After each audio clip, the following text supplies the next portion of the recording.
বিশ্ব সংবাদে আপনাদের স্বাগত। শুরুতেই সংবাদ শিরোনাম, পরে বিস্তারিত। আন্তর্জাতিক বাংলা সংবাদে আপনাকে স্বাগত। আমাদের হাতে এসে পৌঁছেছে ইরান ইসরায়েল যুক্তরাষ্ট্রের যুদ্ধের সর্বশেষ গুরুত্বপূর্ণ সবথেকে তাজা আপডেট সংবাদ আপনাদের জানিয়ে দিব।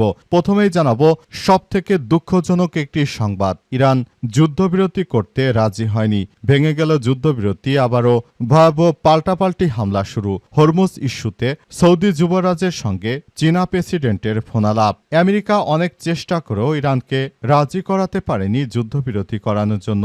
পরিস্থিতি এখন অনেক বেশি খারাপ অবস্থায় চলে গেছে। মার্কিন যুক্তরাষ্ট্র কোনোভাবে ইরানের সঙ্গে পেরে উঠছে না, তাই তারা এখন হরমুজ প্রণালীতে নৌ অবরোধ দিয়ে রেখেছে। তবে এখান থেকেই তৃতীয় বিশ্বযুদ্ধ শুরু হয়ে যেতে পারে। এরপর জানাবো হুমকির মুখে কোনো আলোচনা মানা হবে না, ইরানের পার্লামেন্টের স্পিকারের হুঁশিয়ারি। ইরানকে কেন্দ্র করে যুক্তরাষ্ট্র ও ইসরায়েলের মধ্যে ঘোষিত যুদ্ধবিরতির মেয়াদ শেষ হওয়ার পথে, তবে নতুন কোনো শক্তি আলোচনার বিষয়ে এখনও নিশ্চিত তথ্য পাওয়া যায়নি। ইরান জানিয়েছে যে হুমকি ধামকিতে পড়ে তারা কোনো ধরনের এই কার্যক্রম থেকে সরে দাঁড়াবে না। এদিকে ইসরায়েলি বাহিনী পৃথিবীর নিকৃষ্টতম সেনাবাহিনী, জাতিসংঘের বিশেষ দূত ইসরায়েলি সেনাবাহিনীকে পৃথিবীর সবথেকে নিকৃষ্ট সেনাবাহিনী বলে আখ্যায়িত করেছে জাতিসংঘের বিশেষ দূত ফ্রান্সেসকা আলবানিস। তিনি বলেছেন তাদের কর্মকাণ্ড সব সীমারেখা অতিক্রম ও আন্তর্জাতিক আইন লঙ্ঘন করে গেছে। তারা এমন কোনো অপরাধ নেই যা তারা করেনি, এদেরকে মৃত্যুদণ্ড দেওয়া উচিত। এবারে জানাবো এক ইরানি মির্জাফরের ফাঁসি। ইসরায়েলের গোয়েন্দা সংস্থা মোসাদের সঙ্গে সংশ্লিষ্টতা এবং ইরানের বর্তমান যারা সরকার রয়েছে তাদের বিরুদ্ধে ষড়যন্ত্র করা এবং ইরানের বিভিন্ন মসজিদে আগুন দেওয়ার মূল হোতা এক ইরানি মির্জাফরের ফাঁসি কার্যকর করছে ইরানের ইসলামী বিপ্লবী গার্ড বাহিনীর সদস্যরা। জানা গেছে ইসরায়েলের গোয়েন্দা সংস্থা মোসাদের সঙ্গে তার নিবিড় যোগাযোগ রয়েছে। জানুয়ারিতে বিক্ষোভের সময় মসজিদে অগ্নিসংযোগের অভিযোগে ওই ব্যক্তির মৃত্যুদণ্ড কার্যকর করেছে ইরান। দেশটির বিচার বিভাগ গণমাধ্যম মিজান জানিয়েছে মৃত্যুদণ্ডপ্রাপ্ত ব্যক্তির নাম আমির আলী মির্জাফারি। তিনি বাংলাদেশের সেই মির্জাফরের মতোই আর একজন মির্জাফর ছিলেন। তবে বাংলাদেশের মির্জাফর ব্রিটিশদের সঙ্গে তিনি ষড়যন্ত্র করে বাংলাদেশিকে বিপদে ফেললেও এই মির্জাফর ধরা পড়ে গেছে ইরানের সেনাবাহিনীর হাতে।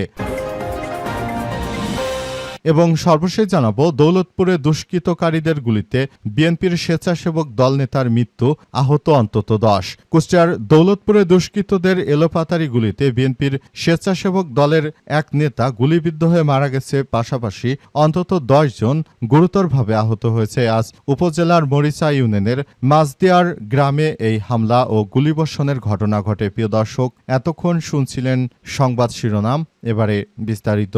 তবে তার আগে বন্ধুরা অনুরোধ থাকবে এই সংবাদটিতে একটি লাইক দিন। এই চ্যানেলে আপনি নতুন হয়ে থাকলে আমাদের সংবাদটি দেখতে দেখতে চ্যানেলটি সাবস্ক্রাইব করে রাখুন। কমেন্ট করে বন্ধুরা আপনার মূল্যবান মতামত জানিয়ে দিন আপনি বিশ্বের কোন দেশ থেকে বা বাংলাদেশের কোন স্থান থেকে আমাদের সংবাদটি দেখছেন এবং শুনছেন। আর বন্ধুরা সংবাদটি আপনার সোশ্যাল মিডিয়া ফেসবুকে শেয়ার করে বন্ধুদেরও দেখার সুযোগ করে দিন।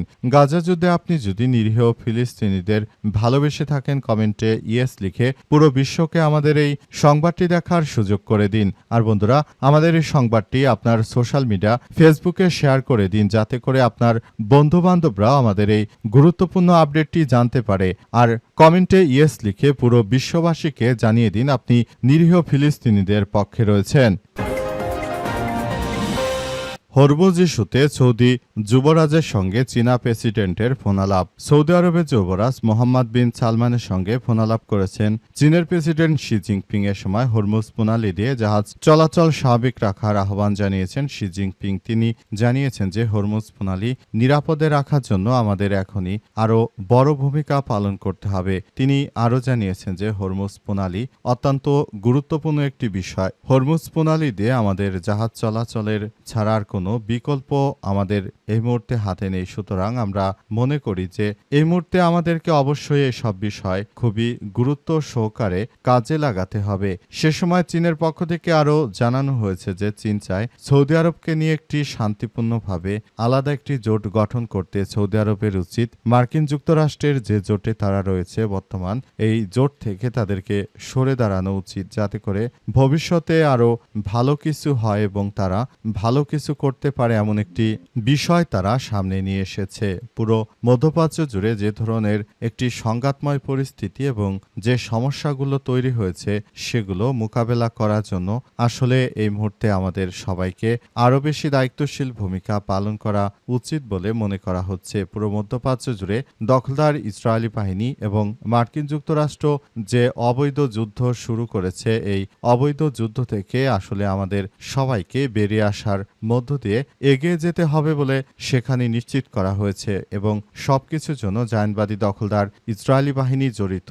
চীন সৌদি আরবকে আরও বিভিন্ন বিষয় নিয়ে পরামর্শ দিয়েছে এবং কিভাবে সৌদি আরবের উচিত এই ইরানের বিরুদ্ধে যুদ্ধে না জড়ানো, বরং সবকিছু নিয়ে তারা একসাথে যাতে সবকিছু করতে পারে এমন একটি বিষয় যেন সামনে আসে, এসব বিষয় নিয়ে তারা একসঙ্গে যেন কাজ করতে পারে, এসব বিষয় দেখভাল করার মধ্য দিয়ে যেন এগিয়ে যাওয়া যায়, এসব বিষয় তারা খুবই গুরুত্ব সহকারে কথা বলেছে। হরমুজ প্রণালী অত্যন্ত গুরুত্বপূর্ণ ইস্যু এবং হরমুজ প্রণালী দিয়ে সৌদি আরবের জাহাজ যেন নির্বিঘ্নে চলাচল করতে পারে সেজন্য পাকিস্তান এবং ইরানের সঙ্গে কথা বলবে চীন, যাতে করে সৌদি আরবের কোনো জাহাজ যেন আটক করা না হয়। তবে মূল বিষয়টি আসলে কি হতে চলেছে সে সম্পর্কে এখনো কেউ কোনো সদুত্তর দিতে পারেনি। হুমকির মুখে কোনো আলোচনা মানা হবে না, ইরানের পার্লামেন্ট স্পিকার। ইরানের পার্লামেন্ট স্পিকার বাঘের গালিবাফ জানিয়েছেন যে আমরা কোনরূপ হুমকি ধামকির মুখে আসলে এই অত্যাচার সহ্য করব না।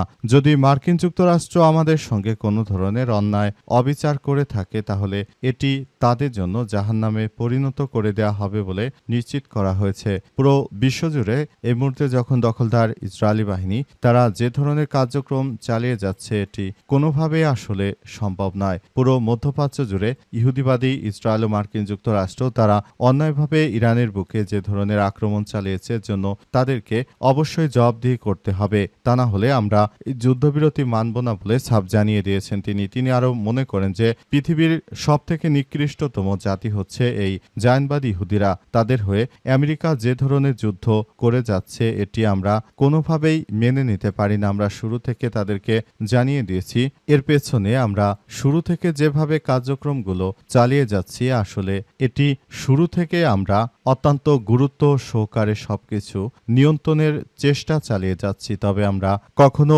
মাথা নত করিনি ইহুদিদের কাছে, আমরা ভবিষ্যতে কখনো মাথা নত করব না। এর জন্য আমাদের সবাইকে নিয়ে এখন এই কার্যক্রমগুলো চালিয়ে তারপর পুরোপুরি পরিস্থিতি অত্যন্ত সুন্দরভাবে এগিয়ে নিতে হবে বলে নিশ্চিত করা হয়েছে।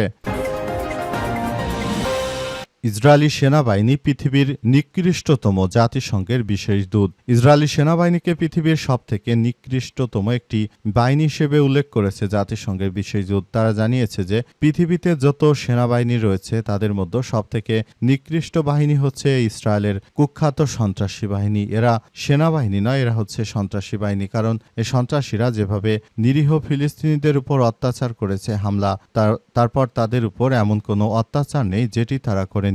এই দখলদারদের বিরুদ্ধে এখনই সবাইকে এগিয়ে আসা উচিত বলে মনে করে তারা সারা বিশ্বটাকে যারা শাসন করতে চায় তারা হচ্ছে এই জায়নবাদী, কিন্তু এদের জনসংখ্যা খুবই সীমিত, মাত্র এত কয়জন মানুষ দিয়ে তারা পৃথিবীতে ত্রাসের রাজত্ব কায়েম করতে চায়। এরা যুক্তরাষ্ট্রকে ফান্ডিং দিয়ে যুক্তরাষ্ট্রের সরকারগুলোকে প্রভাবিত করে কিভাবে তারা মুসলিম দেশগুলোর উপর তারা এই ধরনের অত্যাচার করতে পারে এবং এই অত্যাচারের পরিমাণ কিভাবে আরো তীব্র থেকে তীব্র আকারে করা যায়, এসব বিষয়গুলো নিয়ে তারা ভবিষ্যতের দিকে এগিয়ে যেতে পারে। সব বিষয় নিয়ে তারা ইতিমধ্যেই কাজ করতে শুরু করেছে। পুরো মধ্যপ্রাচ্য জুড়ে দখলদার ইসরায়েলি বাহিনী যে ধরনের কার্যক্রমগুলো চালিয়ে যাচ্ছে এটা কোনোভাবেই আমাদের পক্ষে বোঝা সম্ভব হচ্ছে না। এদেরকে একদম মাটির সঙ্গে মিশিয়ে দেওয়ার জন্য এই মুহূর্তে আমাদের সবাইকে আরও বেশি দায়িত্বশীল ভূমিকা পালন করতে হবে। পরিস্থিতি যতই জটিল হোক না কেন,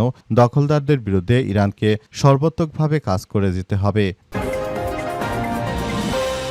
এক ইরানি মির্জাফরের ফাঁসি। ইসরায়েলের গোয়েন্দা সংস্থা মোসাদের সঙ্গে সংশ্লিষ্টতা এবং জানুয়ারিতে বিক্ষোভের সময় একটি মসজিদে অগ্নিসংযোগের অভিযোগে এক ব্যক্তির মৃত্যুদণ্ড কার্যকর করেছে ইরান। দেশটির বিচার বিভাগের সংবাদ মাধ্যম মিজান জানিয়েছে, মৃত্যুদণ্ডপ্রাপ্ত ব্যক্তির নাম আমির আলী মীর জাফারি। তার বিরুদ্ধে তেহরানের কোলহাক মসজিদে অগ্নিসংযোগ এবং রাষ্ট্রবিরোধী কার্যক্রম পরিচালনার অভিযোগ আনা হয়েছে। মিজানের প্রতিবেদনে বলা হয়েছে যে ইরানের সুপ্রিম কোর্ট তার মৃত্যুদণ্ড বহাল রেখেছে এবং আজ ভোরেই সে রায় কার্যকর করা হবে। উল্লেখ্য, জানুয়ারিতে ইরানের বিভিন্ন ইস্যুতে বিক্ষোভ চলাকালে রাজধানী তেহরান সহ বিভিন্ন স্থানে উত্তেজনা ছড়িয়ে পড়ে এবং সেই প্রেক্ষাপটে নিরাপত্তা সংশ্লিষ্ট নানা অভিযোগে একাধিক ব্যক্তিকে গ্রেপ্তার করা হয়। তথ্যসূত্র আল জাজিরার। এই ব্যক্তিগুলো তারা তখন ইরানের জাতীয় মসজিদগুলোতে ঢুকে তারপর আগুন ধরিয়ে দিয়েছিল। বিক্ষোভকারীরা তারা বিভিন্ন মসজিদগুলোতে ঢুকে তারপর আগুন ধরিয়ে